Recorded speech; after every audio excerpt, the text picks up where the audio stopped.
Hello, it's Amin here, and I am back with the second episode of this series and of this tutorial. As I said, I will be um,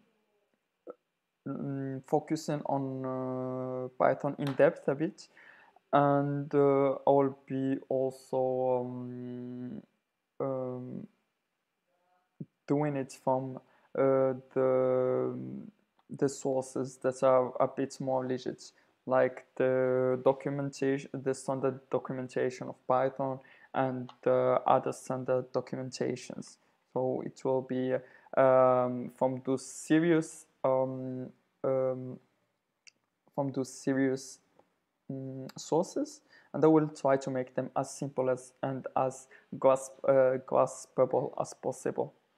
Mm, so in this one, we'll get started with numbers, strings, and lists. So this is what with this tutorial, with this episode, you will be really understanding these basic concepts of numbers, strings, and lists, which are really fundamental to really write almost any code, like really almost any code out there. So we can get started with this snippet of code, which shows you that here we have a comment.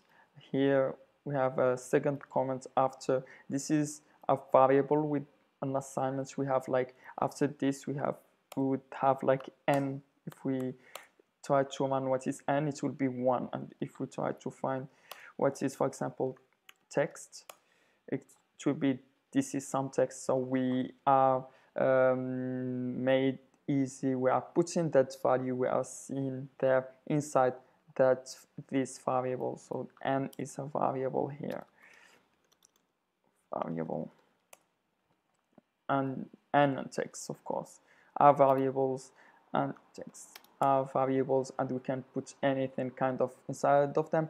Here in Python, which is something which is really nice, it's not a typed programming language, which makes it a bit more readable. So in other programming languages, let's say in Java or other languages, you will have like something like int something, and down there it will be like string something. So this is mostly a number, an integer, mostly we refer to it, or if it's like this, it's a float. So if it's like this, we'll get to it later on.